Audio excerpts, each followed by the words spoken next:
Good morning, Internet. This is the Old Fat Dad, and welcome back to another beautiful day. Not on the range, unfortunately. Hurricane Helene hit us pretty hard out here in the upstate of South Carolina, so we are at the good old Goober Nation shed.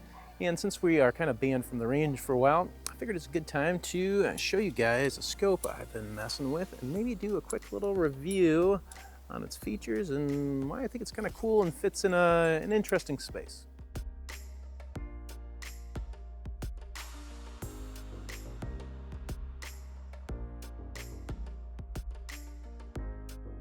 This scope was sent to me by Gunnr Optics, and it is called the Odin 1-6. They did send it to me for free for a review, but I'm not receiving any money for this. There will be affiliate links down below if you decide to purchase it. It'd be great if you use it, and I think I'm going to include a coupon code as well.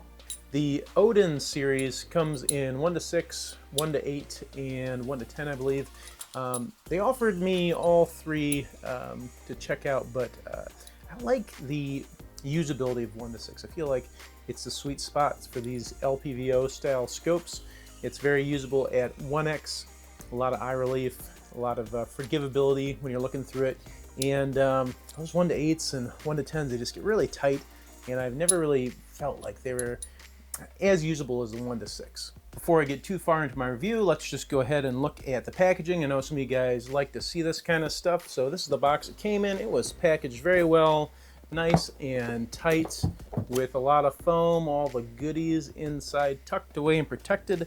And when they sent it out to me, they also sent me this cute little mount for it as well, which came in this box right here. As you can see, Odin 1-6, and it is a first focal plane.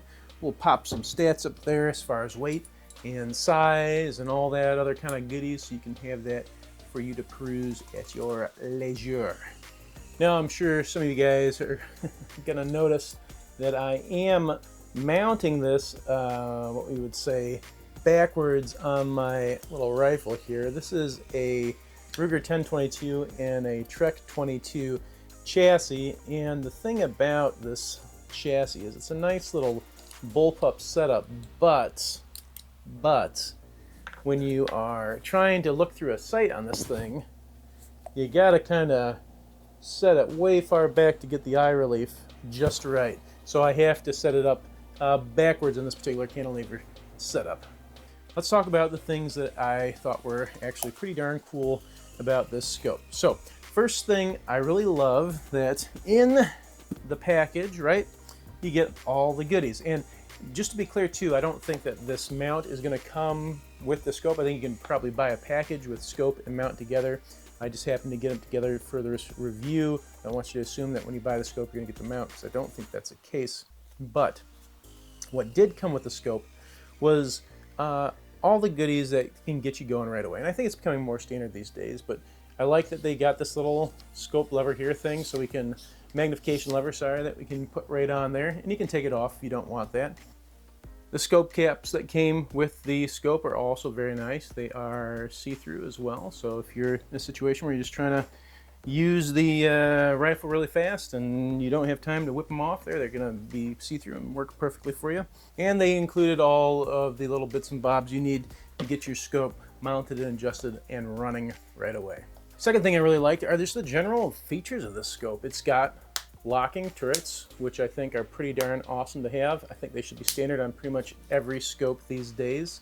The turrets are, let me see if I can get to my mic. There we go. Very tactile. They sound real good. I like that as well. And I think that really every scope with illumination should be set up this way, where you got that stop in between every level of magnification. That just makes sense. You don't have to dial all the way through or back and forth to try and get to where you want to go. You can set it at that stop position and just be ready to go, turn it on at the level that you want. There's tons of elevation in this 34mm tube, and it's not super heavy for what it is either. It's a good level of weight for what they're offering here.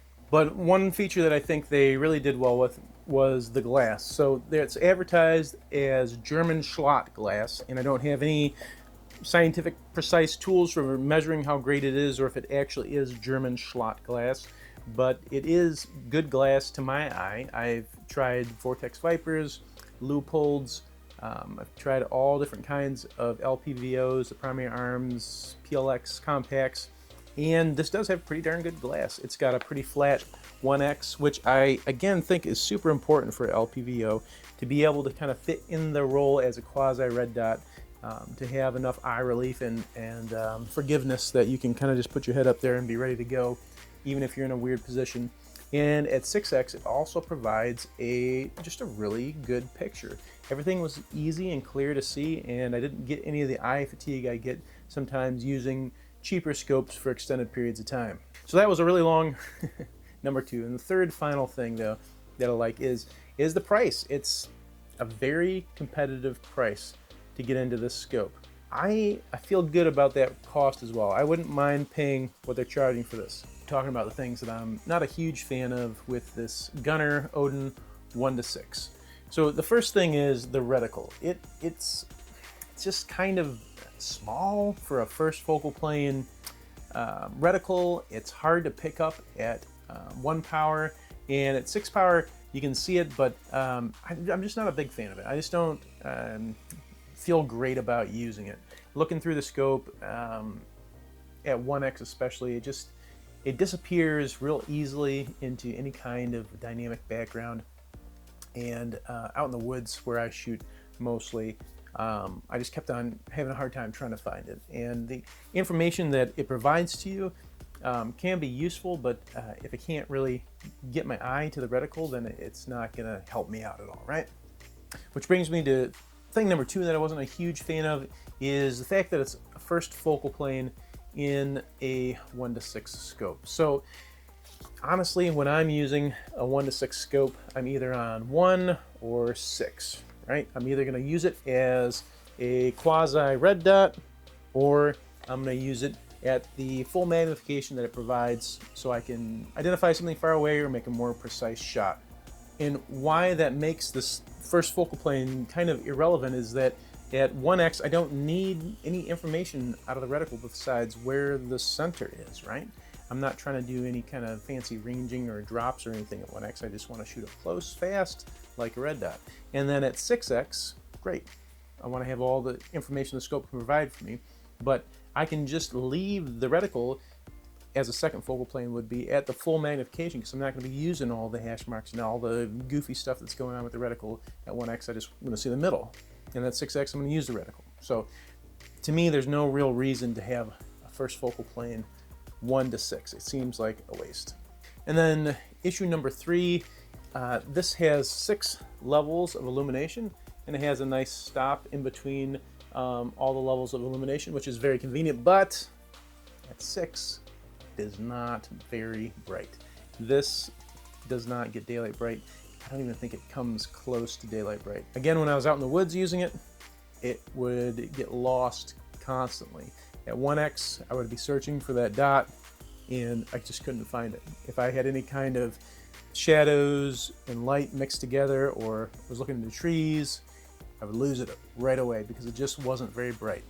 I really wish that they had pumped the brightness up. And again, I think this might be an issue with using that first focal plane. For some reason, I'm not any kind of optics wizard, so I'm not sure why this happens, but I've heard before that first focal planes don't typically get as bright as second focal plane scopes for whatever reason. I could be wrong, correct me in the comments, but a problem that could have been solved if they just kept it second focal plane. I've never heard about these guys before. I think they're brand new. Let me know if you've heard of them, what your experiences are. I'm really curious. I think they could be on to something good.